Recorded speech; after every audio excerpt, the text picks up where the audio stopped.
Chcesz kupić sobie nową grę? Kupuj tanio i bezpiecznie na Enewie. Tysiące gier w najniższej cenie. Koniecznie w zakupie korzystaj z naszego linku Zająca, który przeniesie cię do świata najtańszych gier. Nie bądź żadnego, kupuj na Enewie. Żbiczki moje drogie, Shalom i Awe, ja witam serdecznie w, uwaga, Total War Thrones of Britannia. Nie przesłyszeliście się? Znowu wracamy do Brytanii na Total Warze. Znaczy my już na naszych streamach jakiś czas temu wróciliśmy i zaczęliśmy testować Thrones of Britannia w różnych konfiguracjach na podstawce czy to doprawionych szczyptą modyfikacji. I uwaga, bo doszliśmy do przełomowych wniosków. Także jeżeli stoicie, usiądźcie, jeżeli siedzicie, połóżcie się, jeżeli leżycie, możecie wstać i powtórzyć czynność, aż znajdziecie złoty środek. Mianowicie, Thrones of Britannia jest dobrym Total Warem. Balance! Mocne, nie? Mocne. Otóż nie, no wychodzi, że jest dobrym Total Warem, poważnie. Jak jeszcze go się poprawi modyfikacjami, to jest, patrząc, znaczy może inaczej, może nie jest dobrym Total Warem, ale patrząc na inne obecne Total Wary, nie mówię tylko o wyrobie Total Waru podobnym, to jest dobry Total War. Oczywiście największy plus i minus, który wpływa na ocenę tej produkcji, to jest kontekst historyczno-geograficzny, nie? Bo duża część naszej subiektywnej oceny odnośnie Total Warów polega na tym, w jakim okresie, w jakim regionie ten dany Total War się kręci. Na że Thrones of Britannia, no to jest de facto skupiony wyłącznie na Wyspach Brytyjskich i mamy IX wiek najazdów, znaczy IX wiek naszej ery i okres najazdów wikińskich, okres rozbicia Anglii na te anglosaskie części, na te duńsko-wikińskie części i tak dalej. No to nie wszystkim to się podoba, nie wszyscy takie klimaty lubią. Ale jeżeli ktoś lubi, albo inaczej, jeżeli ktoś odejmie kontekst taki historyczno-geograficzny do Total War'a, wiem, że to jest ciężkie, ale jeżeli to odejmiemy i skupimy się stricte na samym gameplayu, mechaniczkach, stylu prowadzenia bitew i mapie kampanii, no to wychodzi nam z tego czystego szkieletu całkiem zacna produkcja. Pod warunkiem jeszcze, że się doda kilka modyfikacji, które poprawiają, prostują ten teges-szmeges, do tego dojdziemy, no to wychodzi całkiem spoko. Jeżeli chcecie więcej takich dywagacji, to odsyłam na nasz kanał z powtórkami ze streamów, gdzie my jakiś czas temu rozgrywaliśmy sobie dwie dodatkowe kampanie na tej modyfikacji, znaczy na Thrones of Britannia. Jedna podstawka była, druga z modyfikacjami. No i tam dogłębniej zagłębialiśmy się w poszczególne aspekty, żeby je testować, sprawdzać i patrzeć tak już z perspektywy czasu odnośnie do tego Total War'a. Dzisiaj zagramy sobie jeszcze raz na już taką, zrobimy krótką serię z czegoś, czego jeszcze nie testowaliśmy też, żebym ja sobie mógł kolejną frakcję przetestować, zobaczyć. Gramy z paczką modów, to jest kilka modyfikacji, najważniejsze to jest ten Radius Total War, ale jest trochę więcej modyfikacji i żeby już nie przedłużać tych moich dywagacyjnych wstępów, nowa kampania. I my ostatnio skupialiśmy się na testowaniu tych wikingów morskich. Kiedyś, dawno temu graliśmy tą wielką wikińską armią. I doszliśmy do wniosku, znaczy zając całej swojej ospaczonej osobowości doszedł do wniosku. No chyba, że w liczbie mnogiej, bo uznałem, że ze szpiegiem Kaisera trzeba skonsultować. Że machniemy sobie krótką testową seryjkę z Wal. Gwyndet pod zjednoczenie Walii, Very Hard i tak dalej. Potestujemy sobie, zobaczymy. Chociaż jak mam być szczery, to głównie ja potestuję. Bo myślę, czy by nie machnąć jakiegoś filmu jednego takiego zbiorczego podsumowujący Thrones of Britannia. A żeby mieć lepszy podgląd sytuacji i bardziej rzetelną ocenę, to przydałoby się jeszcze jakąś tutaj kampanię, na przykład tymi Walijczykami machnąć. Też jeszcze z inną konfiguracją modyfikacji do tejże produkcji. Także tak. Myślę, że tak zrobimy. Walia, mamy 878 rok. Jak widzicie, Anglia jest podziabana totalnie. Jeżeli ktoś kojarzy ten okres historyczny, to bardzo dobrze. Jeżeli ktoś tylko kojarzy pobieżnie tam, powiedzmy, z serialu Wikingowie albo z Upadek Królestwa, który w sumie bardziej pasuje na ten okres historyczny, to myślę, że się odnajdzie. Myślę, że to będzie na niego Total War. Dobra, zaczynamy rozgrywkę Kowalią. Tutaj mamy kilka mechaniczek unikalnych dla naszych frakcji i unikalnych dla naszej kultury. Kampania klasycznie very hard, bitwy very hard, politykę ustawiamy na normal, bo na późniejszym etapie tej polityki po prostu już się robi trochę dużo.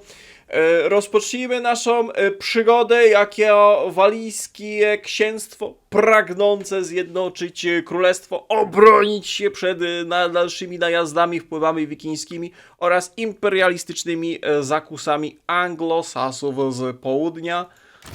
Fabułka. Your father united Wales, but now it is divided between you. Widzicie, mamy and wątek your polski, brothers. rozbicie dzielnicowe, badumc. There is a tension between you, all wishing to rival your father's achievements. We have been lucky. The Vikings ravaged the other lands, but left Wales untouched. They crippled the English, our ancient enemies, leaving them vulnerable to attack. With Wales united under your rule, the English will fall before us. Our future is Gramy in w your angielskiej wersji hands. językowej, po polsku to jest nawet polski dubbing i fajny lektor. A tylko, że modyfikacje wymagają angielskiej wersji. Wrought by the Great Army. Even so, there is no time to be lost. After building up your strength, take advantage of the disruption. Dobra, niech ona tam sobie gada, bo ona gada o tych klepaniach Anglików po keskach.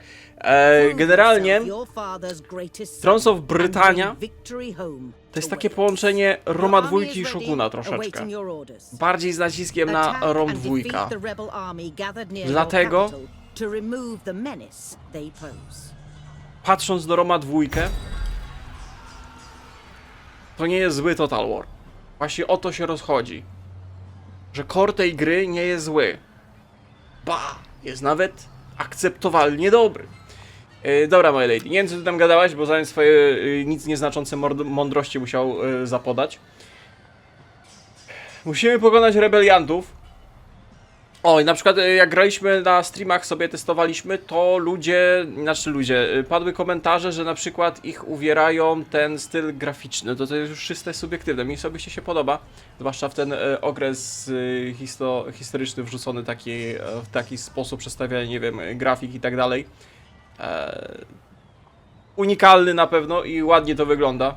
Poza tym, bo to się potem kombi z tym wyglądem jednostek i postaci. Dobra, pierwsza misja. Musimy pokonać rebeliantów. No klasycznie, teraz już chyba nie ma Total War'a, gdzie byś nie zaczynał od sklepania jakiejś małej, pierdukowatej Francji albo rebeliantów.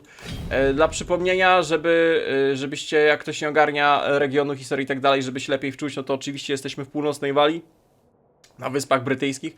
Anglia jest totalnie podzielona, powiedzmy, że ten region tu to są pozostałości anglosasów i tak dalej.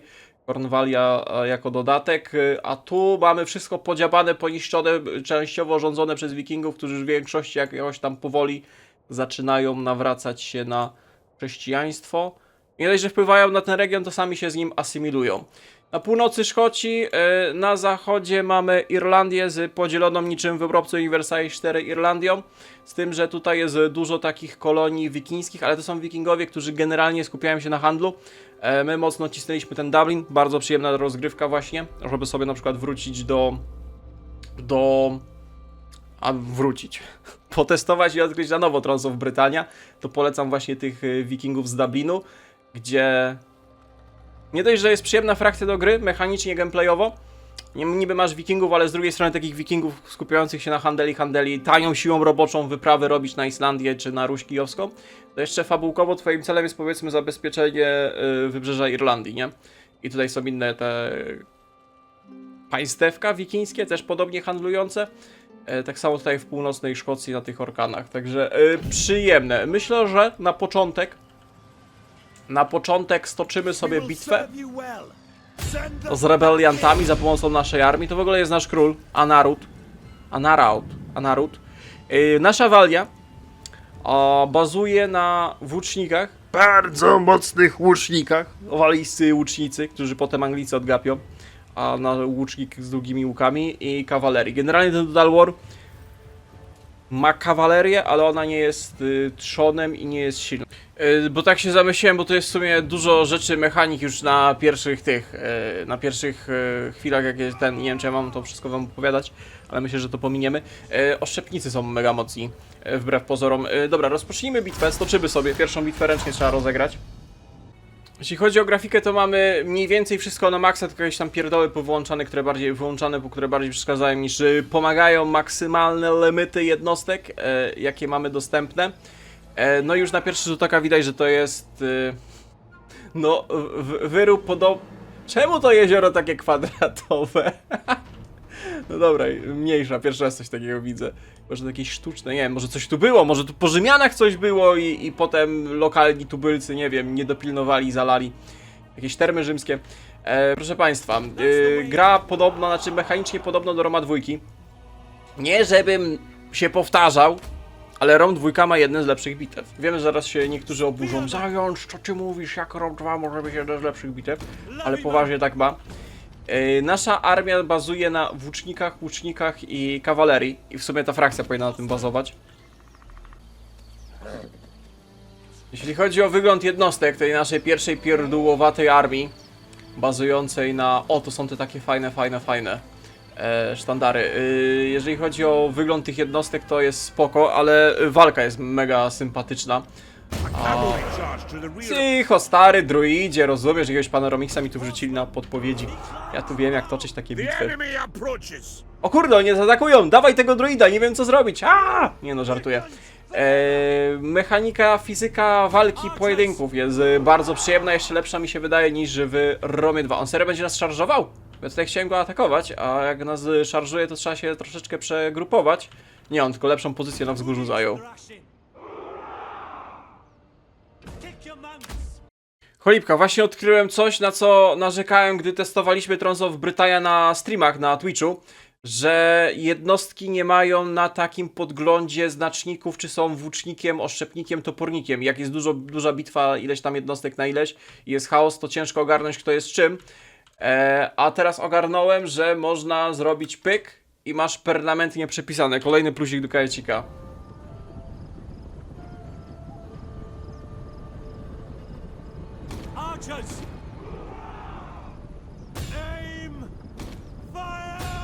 Oponent, z tego co widzę, nie przyjrzałem się na mapie kampanii, co nie za armię posiadali, ale widzę, że mają, chyba że coś jest ukryte, ale mają dwa oddziały łuczników, podobnych do naszych. Włócznia, topór i lekka kawaleria na flance. Poślemy na razie naszych łuczników, aby zwiększyli oponenta ostrzałem, głównie jego włócznie. Zobaczymy, gdzie jego kawaleria pojedzie. Jeżeli jego kawaleria leci na flankę...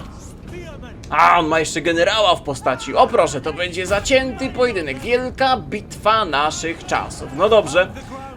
Troszeczkę poczarujemy, troszeczkę pokręcimy. Sfokusujcie ostrzał na tym. Dużo bitwa kawaleryjska się szykuje. Generałem wiedź w jego wjazdę. Natomiast z naszymi lekką kawalerią bym z chęcią wjechał w jego łuczników. To zrobimy w ten sposób, Jezus, jaki tu się młyn zrobił, proszę państwa! Jaki tu się młyn zrobił! Strzelajcie chyba dalej po tych Axmenach. Ci nasi łucznicy na razie są najbardziej chyba tacy średni poborowi, potem chyba będą robić różnicę tymi łucznikami. Formacji trójkąta nie robimy, bo tutaj może on nie ma oszczepników, ale ostrzał bardzo, bardzo mocno boli. A wyrzucacie oszczepami przed szarżą. To miłe z waszej strony, to bardzo miłe z waszej strony. Szkoda, że się nie rozstawiliśmy. I czekaj, my mamy Shield Walla? Nie, my mamy Shield Castle. To jeszcze coś innego. Generalnie tutaj dużo frakcji bazuje na tym Shield Wallu, a my mamy jeszcze coś innego. Dobra, trochę bitwa manewrowa się zrobiła, nie tego się spodziewałem. Jeżeli chodziło o tą bitwę, myślałem, że ona będzie bardziej statyczna. Ale to dobrze, że oponent kieruje poci i kręci. Musimy pilnować jego ciężkiej kawalerii, jego generała. Na razie nasz jeden oddział piechoty tankuje dwa oddziały piechoty wroga. Po plecach łucznicy strzelają bardzo dobrze. Nasz generał powinien się bez problemu rozbić kawalerię wroga. A nasza lekka jazda z tego... uciekają przed naszą potęgą, bardzo dobrze. Rozbiłeś jazdę, super, wracaj. Wy sobie tam chyba poradzicie, zaszarżuj na tych znaczy toporników. Jeżeli wszyscy walczą, to myślę, że możemy chwilę popatrzeć, jak się masakrują. Jeszcze każdy ma wydane rozkazy. Ta, nasza kawaleria przed tym rzuca oszczepami. Piękna szarża! Dobrze!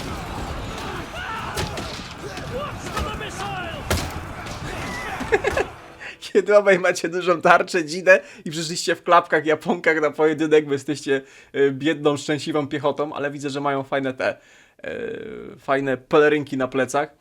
No to są lokalsi, no nie dość, że rude, nie dość, że w klapkach, to jeszcze w gaciach samych przyszli się klepać, no po pierwsze jednostki. Ale ładnie te pojedynki wyglądają. Bardzo fajne to jest. No to jak w Romie 2, nie? Także jeżeli chodzi o podglądanie bitew tych takich czysto walczących już jednostek, to silnik Roma 2 i sposób, jaki to jest tam zaprojektowany, to najlepiej wygląda do podglądania tych bitew, co ja sobie zawsze niezwykle cenię. Widzę, że nasza taktyka się sprawdziła. O, jego jazda wróci. No właśnie się zastanawiałem, czy jego jazda wróci. Ale dobrze, my dzięki temu już rozbiliśmy jego piechotę. Nasza piechota może podbiec gdzieś bardziej w centrum bitwy. Dzidowników rzucimy na jego generała, żeby pomogli naszym włócznikom. Ciężko to nazywać włócznikami, to bardziej są dzidownicy. I naszego generała możesz podbić moralki, żeby ta kawaleria tam walczyła z warcią. Nie uciekaj, trzymaj tą jazdę, żeby nie uciekła. Bardzo dobrze. Piękna bitwa. Chłop tu jeszcze dożynął jakiegoś, widzieliście jak tego? Jak siknęło z niego? Chyba, że mu się włócznia zablokowała. Ale ty nie rzucaj oszczepem, ty szarżuj. Szarżuj, nie baw się, w razie czego można ich zdjąć z koni. Bardzo miło. Może trochę zbrodni. No tutaj, no... Poszczelajcie sobie, poćwiczcie. Nie macie na razie w co bardzo celować. I pierwsza bitwa. Rozgrzewkowa. Zapowiadająca piękny walijski totalenquick o zjednoczenie Walii. Pokażemy tym anglosasom, kto rządzi na wyspach. Pokażemy wikingom, kto rządzi na tych wyspach. A rządzi nim walijski łucznik i walijski dzidownik w klapkach. Nice. The battle is turning in our favor. Kill them! Levyman, right now! Crush them! Archers, hold the line! That's the way. They're charging! Levyman, crush them! Look sharp! Missiles! See, they flee before our might.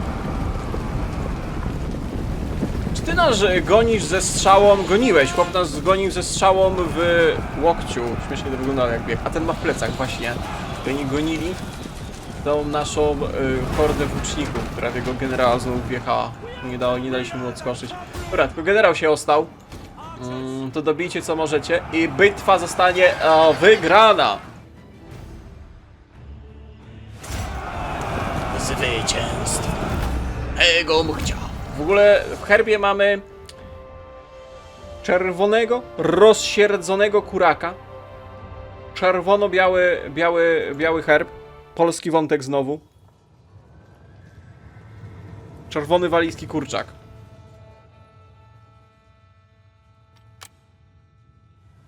Ale nie tak agresywnie, bo mnie znowu na YouTubach zbanują. Nie tak agresywniej. Dobrze, tego bym chciał. Uzupełnienie. Szekielki weźmiemy. Szekielek Boży. Zajęczy tak zwany. Misja zrobiona plus 2 influenza wpływu dla naszego władcy. Świetnie. Przy okazji on awansował. Rozwój postaci. Rozwój postaci jest ciekawy, rozbudowany, ma swoje plusy i minusy. Minusy to bardziej chodzi o upierdliwe rzeczy, które częściowo są losowe i na które nie możesz mieć za dużego wpływu. Znaczy możesz je kontrolować, ale są upierdliwe. Generalnie rozwój postaci jest ciekawy i jakiś tutaj sensownie zaprojektowany pod templatki, jakie chcesz. Generalnie to jest nasz przywódca, który będzie większość bitew prowadził, więc myślę, że od razu możemy ładować mu czempiona, żeby... Ja wam zasłaniam? Nie zasłaniam. Żeby podbijać mu dowodzenie. Podobijać mu dowodzenie i statystyki jednostek, to jest mucie importante. A tu ma traity i itemy. Traity i itemy wiążą się z różnych rzeczy. na które właśnie częściowo masz wpływ, a częściowo są losowe i niektóre te traity mogą być mega słabe, negatywne i ciężko się ich potem pozbyć.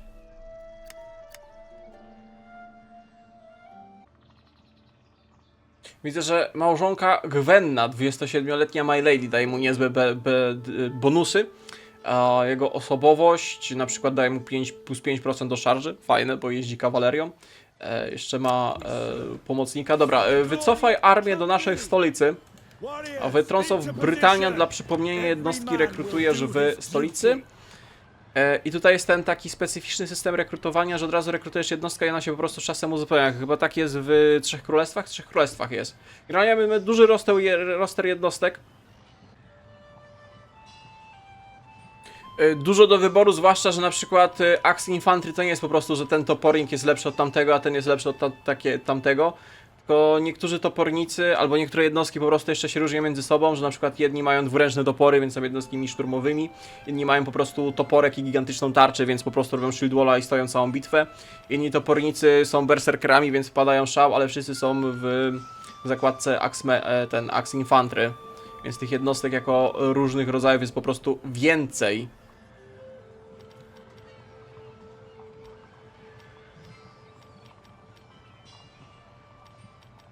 Dodatkowo widzę, że mamy pieseły, jako wojenne pieseły, dawaj dwa wojenne, chociaż może najpierw zacznijmy stawiać budynki, a potem rekrutować. System rozbudowy prowincji też jest spoko, jeżeli chodzi o Thrones of Britannia i nawet jest jako kafelkowy system budowy, jest akceptowalny i jest nawet przyjemny, logiczny, jest po prostu fuzją systemu budowy z Roma 2 i trochę z Shoguna, bym powiedział. Właściwie mamy nie żelazo, a ołów teraz widzę, więc wydobycie łołowiu, w ogóle historycznie chyba, geograficznie Walia jest bogata w jakieś złoża tam surowce kopalne do wydobywania z ziemi, także cały region będzie pod przemysł raczej boostowany. I tu jest akurat fikuśna rzecz, fajna, bardzo przyjemny, że nawet jeżeli mamy te rudy ołowiu na przykład, czyli surowiec, budynek docelowo pod przemysł, to i tak możemy nie fokusować się na tym przemyśle, tylko mamy alternatywę, że możemy rozbudowywać ścieżkę pod dzielony de facto dochód z dóbr kościelnych, nie? Potem to się gdzieś tam dalej będzie jeszcze rozwarstwiać, ale generalnie chodzi o to, że mamy jedną ścieżkę stricte pod przemysł i maksymalizację dochodu z przemysłu, a tutaj możemy dzielić i inaczej sobie templatkę całej osady rozbudowywania tworzyć. Myślę, że to jest fajny balans między systemem kafelkowym, a jakimś logicznym, zdroworozsądkowym inwestowaniem w osady, a nie jak na przykład w wyrobach talworopodobnych, albo w talworze zaczynającym się na A, kończącym się tilda, który jest totalnym... które spuszczasz w toalecie. Tak myślę. Przemysł. Plan 5-letni rozbudowy walijskiego przemysłu. Ładujemy wszystko w przemysł. O, tutaj na przykład mamy co? Mamy żyły miedzi. I możemy znowu się skupić totalnie na przemyśle, albo możemy zamiast totalnie wydobywać kopalnia odkrywkowa, to możemy wytwórcę pierdolniczków z brązu i mamy dodatkowy dzielony przychód do handlu. A my tu lecimy totalnie w przemysł. Da się zrobić przemysłowe krowy? No niestety nie. No tutaj już moglibyśmy pomyśleć, że na przykład moglibyśmy faktycznie gdzieś tam farmy zrobić pod farmy i handel, no to wtedy tam brąz też robimy pod przemysł i handel, nie? No ale idziemy w jedną ścieżynkę, zwłaszcza, że żarcie tutaj jest mucie importante, więc całe nasze żarcie będziemy stricte ładować pod żarcie, żeby było więcej food production. Food production jest do utrzymywania armii. Jednostki nie są drogie w złocie, ale pożerają żarcie. A niższe żarcie, no to niskie zadowolenie, mniejsze supply dla armii. Armia też posiada supply, czyli długie bieganie po terytorium wroga, zwłaszcza zimą, jest niewskazane i podnosi prędkość uzupełnień. A to nasza unikalna walijska mechaniczka, która działa na tym, że im jesteśmy większymi czadami, im większa jest nasza legenda walijskich wojowników brojących czerwonego kuraka na białym tle, tym mamy większe bonusy. Rozbuduj jeszcze krowa na wyższy poziom. Za resztę szekielków, jakie posiadamy, zrekrutujemy sobie te pieseły bojowe, bo aż sam jestem ciekawy, bym je przetestował. I oni się od razu rekrutują z niskim stanem osobowym. No i teraz będziemy musieli po prostu poczekać na uzupełnienia. Jeżeli chodzi o dekrety, na razie nie możemy żadnych wprowadzać, unikalne dla większości frakcji, które dają jakieś bonusy, więc na razie zostawmy. Obiektywy, to jest akurat spoko, masa różnych ścieżek na wygranie kampanii, w zależności od tego, co chcemy robić. Ekonomia to ekonomia, jak wiadomo. Technologia, no tutaj jest duży minus dla całego Thrones of Britannia, większość modyfikacji, no niby gdzieś tam mogą to zmieniać, ale to już by trzeba było więcej poszukać, ale generalnie drzewko technologiczne jest takie mech.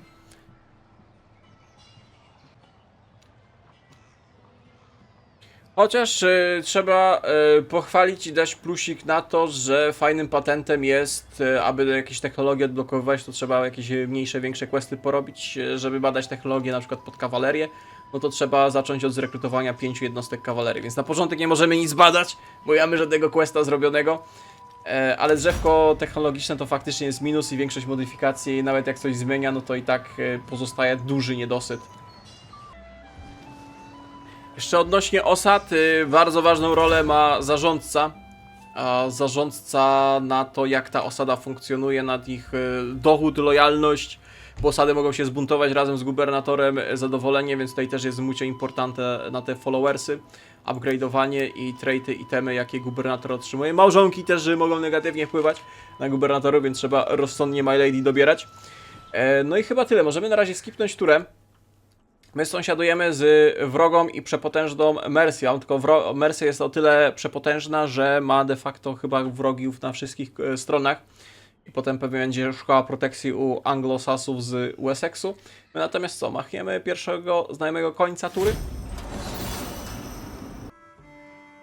I to jest na przykład to, co mówiłem odnośnie tego, że te cechy, perki postaci są dobrze zrobione, fajnie, ale czasami upierdliwe i losowe. Nasz władca dostał teraz +1 do influenza za gościnnego. I to jest wytłumaczone, że dostał z tego, że znalazł się w budynku, gdzie jest Great Hall. No i to akurat jest pozytywne, nie? Bo im więcej influenza dla władcy, tym spoko. Ale na przykład, jakby w naszej osadzie był kościółek, to mógłby dostać jakieś tam perki odnośnie losowe. To się może wydarzyć, że dostanie perk, że stał się strasznie wierzący i gnębi mieszkańców, żeby też byli wierzący i mocno obniża ład publiczny. A docelowo kościółek się buduje do tego, kościółek budujesz w prowincji, żeby podbijać zadowolenie. Ale może twój zarządca, który też dostanie perki za to, może się wylosować, że dostanie, że jest zbyt pobożny i gnębi mieszkańców. Więc kościółek ci de facto zbija zadowolenie. I to jest właśnie ta troszeczkę upierdliwa losowość. Chociaż z drugiej strony imersyjna. Tak patrzę, że te sztandary tak powiewające, te biało-czerwone, to jest polska kolonia Walii. Piastowie tam pierwsi kolonizują wyspy. Haha, great sukces. Ta Mercia bardzo nas nie lubi. Bardzo mamy z nią negatywne relacje.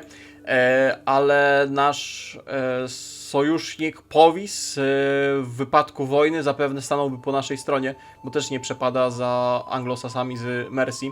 Więc nasze dwa walijskie księstewka razem w ramię stawią opór anglosaskim najeźdźcom w razie czego.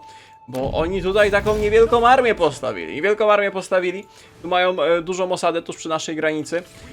Ja bym osobiście wolał się na razie sfokusować, może przerzucić naszego wodza na południe, sfokusować się nad jednoczeniem walijskich prowincji niż wchodzeniem w tą środkową Anglię i walkę z Anglosasami, a potem Wikingami. Dorzuć trochę riba, żeby więcej jedzenia było z tego riba. On się prosi o oklep, wkroczył na nasze ziemię. Chciałem być miły, ale ta zniewaga wymaga wojny. No dobrze, przetestujemy naszych łuczników, potrenujemy. Dałem dodatkowy oddział naszych chłopskich łuczników do rekrutacji.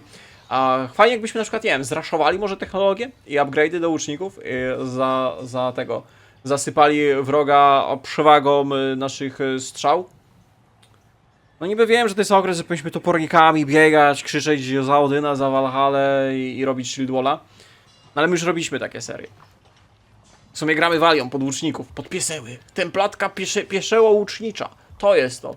Dobra, przerzuć naszą armię, żeby w razie czego odeprzeć najazd. Czy oni tutaj widzą wodzem swoim? Tak, Ceolwulf to jest chyba ówczesny władca Mercji. Tu idą na Randglam. Właśnie, kolejny minus tej modyfikacji do Dalwora jest to, że nawet jak ktoś zna ten okres historyczny wie mniej więcej jakie frakcje z czym, jak jacy przywódcy, to nazwy prowincji, osad to jest skandal. To jest skandal i jak ja bym chciał, to mi to nic nie mówi.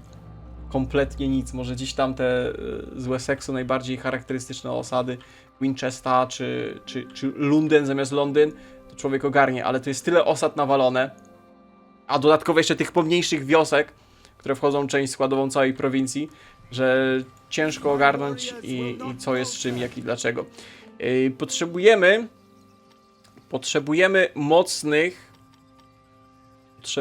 mocnych włóczników. To nasz najlepszy oddział włóczników póki co się sprawdzi do takiego stania tankowania w Shield Wallu. 730, 2 oddziały możemy zrekrutować. Za resztę szekielków dodatkowy łucznik, tani, dobry. Ale dalsze przygody i fabułka naszej walii na Thrones of Britannia w kolejnych odcinkach. Tutaj wam serdecznie podziękuję za uwagę. Trzymajcie się do następnego. Cześć, cześć.